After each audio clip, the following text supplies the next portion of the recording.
अगली breaking news का रुख कर लेते हैं। अखिलेश यादव का बीजेपी पर हमला, एक सीट पर गड़बड़ कर सकते हैं, ये अखिलेश यादव कह रहे हैं। 403 में भाजपा की 420 नहीं चलने वाली है।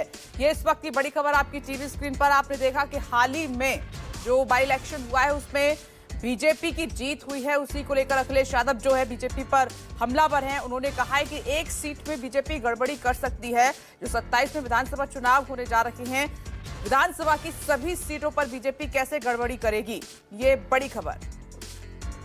अभी लोकसभा जीते थे ना, एक में आप गड़बड़ कर सकते हो, लेकिन 403 में भारतीय जनता पार्टी की 420 ही नहीं चलेगी।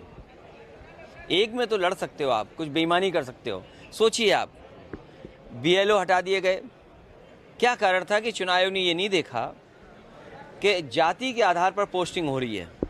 बीएलओ हटा दिए गए, शिकायत की गई समाजवादी पार्टी की तरफ से।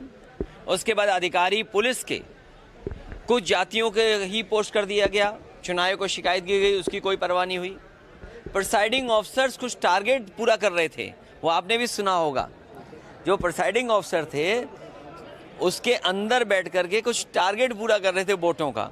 अगर प्रिसाइडिंग ऑफिसर ही वोट डालने लगेंगे तो फिर क्या लोकतंत्र बचा आपका। इसलिए चुनाव आयोग को इस तरह के मुहावरा हम लोगों ने कह करके जगाने की कोशिश की है।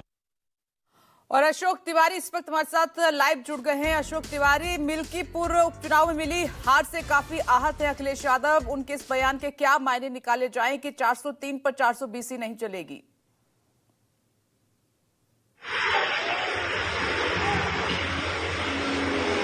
देखिए, दरअसल अखिलेश यादव कल बनारस के दौरे पर थे और वहां पर जब उन्होंने मीडिया से बातचीत की तो उस दौरान उनसे मिल्कीपुर की हार को लेकर सवाल पूछा गया था और ये कहा था कि बीजेपी मिल्कीपुर के हाल को बहुत समाजवादी पार्टी की मिल्कीपुर में हार को बहुत बड़े प्रोजेक्ट के तौर पर पेश कर रही है लोगों के बीच में। तो अखिलेश यादव ने कहा कि मिल्कीपुर में जिस तरह का चुनाव हुआ है, यानी 500 से ज्यादा शिकायतें समाजवादी पार्टी ने चुनाव आयोग को मिल्कीपुर चुनाव को लेकर की थी, लेकिन चुनाव आयोग ने उसका गंभीरता से संज्ञान नहीं लिया और तमाम सारे अधिकारियों पर अखिलेश यादव ने आरोप लगाया और ये कहा कि वहां पर जो अधिकारी थे वो पोलिंग एजेंट बनकर काम कर रहे थे। लेकिन एक सीट पर बीजेपी की 420 ही चल सकती है, लेकिन आने वाले दिनों में साल 2027 में जब विधानसभा के चुनाव होंगे तो 403 सीटों पर बीजेपी की 420 नहीं चलेगी। उस पर जनता उनको करारा जवाब देगी।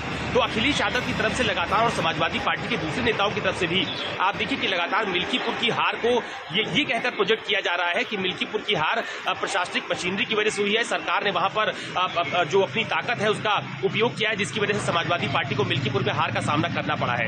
ये बात लगातार अखिलेश यादव भी कहते हैं, ये बात लगातार समाजवादी पार्टी के नेता भी सार्वजनिक मंचों से कहते हुए नजर आ रहे हैं। अब चूंकि 2027 के विधानसभा चुनाव में जो लड़ाई है वो अखिलेश यादव ये प्रोजेक्ट करना चाहते हैं कि सीधी लड़ाई समाजवादी पार्टी बनाम बीजेपी की है और 403 सीटों पर जब चुनाव होंगे तो उस वक्त बीजेपी किसी भी तरह की कोई चलिए ठीक है। आपका शुक्रिया अशोक तिवारी जानकारी के लिए। और इसी खबर के साथ यहाँ रुक रहे हैं।